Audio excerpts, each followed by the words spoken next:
Hey, on this YouTube channel, what I tried to do is document things that weren't obvious in the manual, that took a lot of research and figuring out to move forward. And one of the things I did not expect to be quite so much work was figuring out what clutch do I have, how worn is it, and what are my replacement options. Apparently, there are no really bulletproof great options. Of course, the Roadster factory sells the Magic Clutch kit, or you can go up to British Parts Northwest and get their kit, or so on. But as you're going to see, all of these options are compromises, and nothing is quite right. So if you appreciate this information, I wish somebody had done this for me. That's why I'm recording it. If you appreciate, please subscribe. It encourages me. Like it, or if you have more information, please provide a comment. So here we go. If you've never been to the Buckeye Triumph's web page, they have a technical articles section, and they have more information than you ever wanted to see on how to deal with the clutch.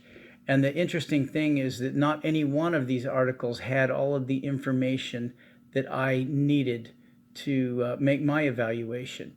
So what I did was I read all of them, and I'll show you what I found helpful in my situations. The dreaded TR6 clutch.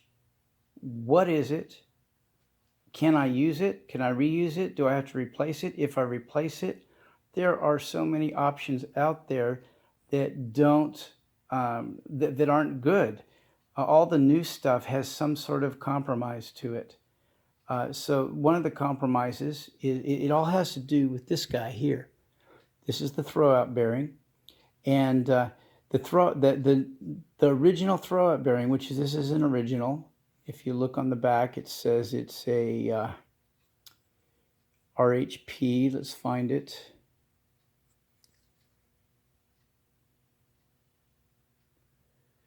It says England there. And on the other side, it says RHP. So this is the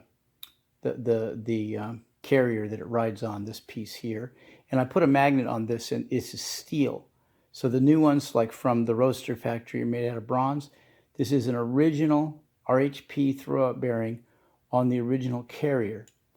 Now, these originals spin freely, and this one spins freely, doesn't seem to have any wear. I'm going to keep this. The new aftermarket ones that you can get nowadays don't, the RHP ones, they seem to have a bad reputation of not lasting 1,000 to 5,000 miles, so people don't like using them. So people use a Japanese Koyo or a German bearing instead. The problem is that the distance isn't the same, or the load isn't the same. In the coil bearing, for example, it doesn't spin as freely. So when this, when the carrier hits the clutch plate, it takes a lot to wind it up, and you get a squeal on the brakes, and people don't like that. And so there are some solutions to that. What people do is they put a preload spring on it that forces the spring forces the carrier to always ride against the diaphragm, so this bearing is always spinning. Now the question then becomes, does it push on the thrust washers? Does it push the crankshaft on the thrust washers and cause the thrust washers to wear out? So some people take the other approach, and they put a spring on the tension spring, like on a TR3. They put a tension spring on it to pull this away from the fingers, so it's always clearing until you positively engage it. So either way, it's a compromise, right? So I have an original RHP. The other problem that people have is a Borg and Beck. So this is a Borg and Beck pressure plate. And the other problem people have is that these fingers can be different depending on which one you have. Some of these have a bent finger that looks bent, like I can't bend my finger the right way. but bent up, so it changes the distance between the the throw-out bearing and this, so that this actually has to travel farther, and it puts the clutch way at the bottom of the pedal. People don't like that. So the other problem we have is that these different pressures cause the pressure plate to release. For more information on the release pressure of the different options, look at this article on Buckeye Triumph's this clutch release measurements, and he goes into more detail than you ever want to see. But I think the big takeaway is that some of the newer ones are 100 to 150 pounds more force to displace that, to engage the clutch than the remanufactured ones. So than the Laycock or the remanufactured, the original Borg and Beck. So anyway, that is as you look at your options for buying a new one, you might want to read this article and look at the amount of pressure required on the originals. By putting an aftermarket Borg and Beck in here, it releases at 100 to 200 pounds more than the original, and people have complained that their clutch is just way too hard to press down.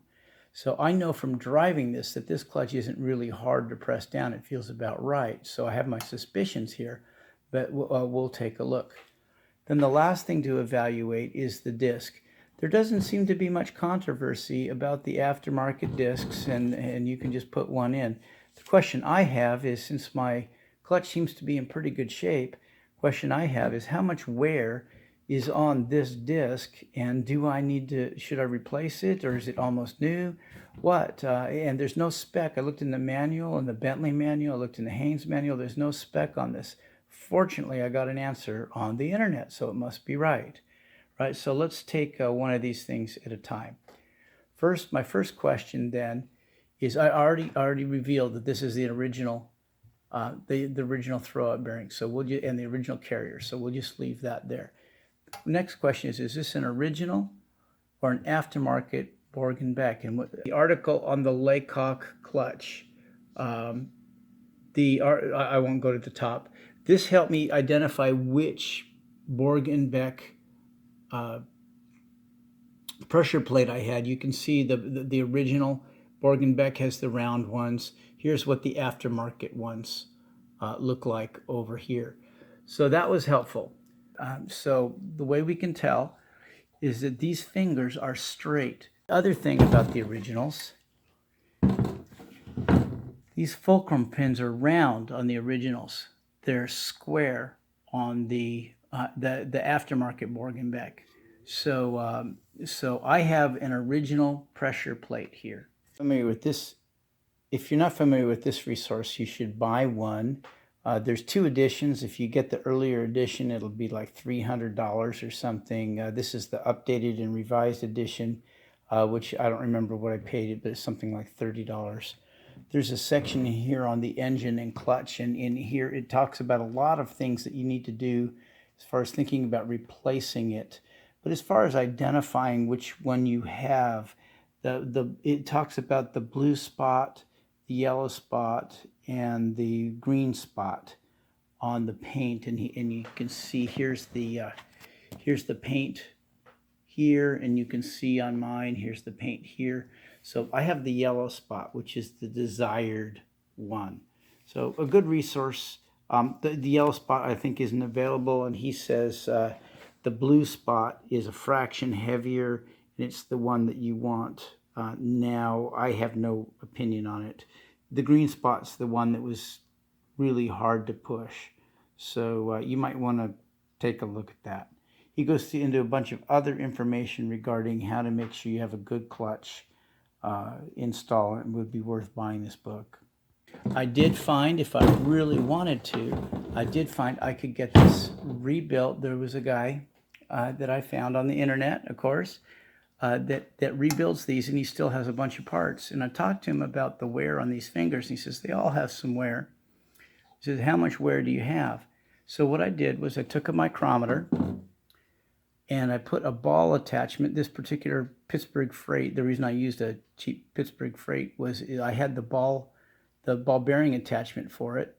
So I took that, and I took the measurement up here, and got the measurement of the finger, and the maximum finger was 0.0958. And then I took the deepest of the grooves here and measured that, and that was 0.048, and I subtracted it, 0.0848, and I subtracted it, and I got 0.011. So how much wear? He said 25% wear is really, kind of the max you want to look at. And so 1 over the max, 1 over 9 or 1 over 9.5 is about 10%, wear. So this pressure plate is an original. This 10% wear isn't enough to worry about. The pressure plate looks in really good shape. I decided to just reuse this as it is. Oh, by the way, this color paint, this is yellow paint, and there's one of the articles that we'll look at later talks about the different colors of paint, but yellow is what you want to see on an original. So don't clean that off with brake fluid if you're cleaning this up. By the way, what did I use to clean this up with? I ended up using my Dremel with a tiny stainless steel wire wheel on it. Actually did the nicest, fastest job on it. So this seems like a tiny tool to use for it, but that's what I did. Next question then. So we've dealt with the original throw-up bearing. We've dealt with the pressure plate. Now we're going to deal with the clutch disc. Now the first thing on a clutch disc is you look at it just generally to see if it's frayed, fractured, falling apart, having general trouble. This one is in good shape. So the next question you have is, how worn is this? If the rest of the clutch is in good shape, am I just throwing good money after bad to buy a new one of these? Or this relined, the guy wanted $115, I think it was, to reline this. So I'm asking myself, well, if everything else is in good shape, how worn is that? And I got up on the internet and I did find, and I can't remember his name, but he wrote some of the articles on the Buckeye Triumph website on clutches, and I trust him for information. He said that the disc spec is 0.045 plus or minus 0.02 from the rivet, from the shallowest rivet to the lining. So that should be 0.045 here. At the Triumph Experience Forum, there was a thread called Clutch and Flywheel Condition Inspection. And this particular thread was by Dick Taylor, who is a good source, and you'll see his name on other things in the papers and so on. And he's the one that gave me that the specification was 45 thousandths to plus or minus 2 on the clutch disc lining thickness. So you should read this thread. You should look it up and read it. It'll help you evaluate yours. So I took a digital caliper, and using the feature here, I went around the whole thing like this and got the measurements on it. And I went to each rivet, just the shallow ones, not the deep ones. I went to each rivet, and I found that on one side they were all about 36 thousandths. On the other side, they were all about 39 thousandths. So I said, well, let's take the smallest of the amounts. And so I said, and find out what percent of the new spec, or what percent of spec do I have? So 0.036 divided by 0.045, which is our spec, gives us 0.8. So I'm about 80% of new. I'm thinking, if I'm at 80% of new, normally I would just knee-jerk replace this or reline it regardless. But the way replacement parts versus original parts are today, I'm going to just keep it. I'm going to keep this one, and this one. I have more confidence in this setup now, and knowing it drove just fine when I had the car up and running, than I am throwing replacement parts at it. I just cleaned it up and okay. Now let's take a look at, so what's our clutch evaluation? We're at 80% of new here. We're only 10% wear on the fingers, and just a cursory inspection of the throwout bearing doesn't show any problems here. We're good to go. Original bore and back, I suspect original bore and back, and the original RHP. As you're deciding on which clutch to buy and so on, this article on the Buckeye Triumph's site, Reliable Clutch, is good too. Something that you may not immediately think of is the need to put the pins, the right pins, the missing dowels, if you have missing dowels, and to get these right. And he goes into more explanation here about the Gunst solution and smoothing the edge of the carrier and so on. So be sure to read this article as well as you make your choices. Hey, if this video is helpful, could you subscribe and like it or comment with additional information you may have? It just encourages me to take the time to make these videos. Thanks a lot for watching.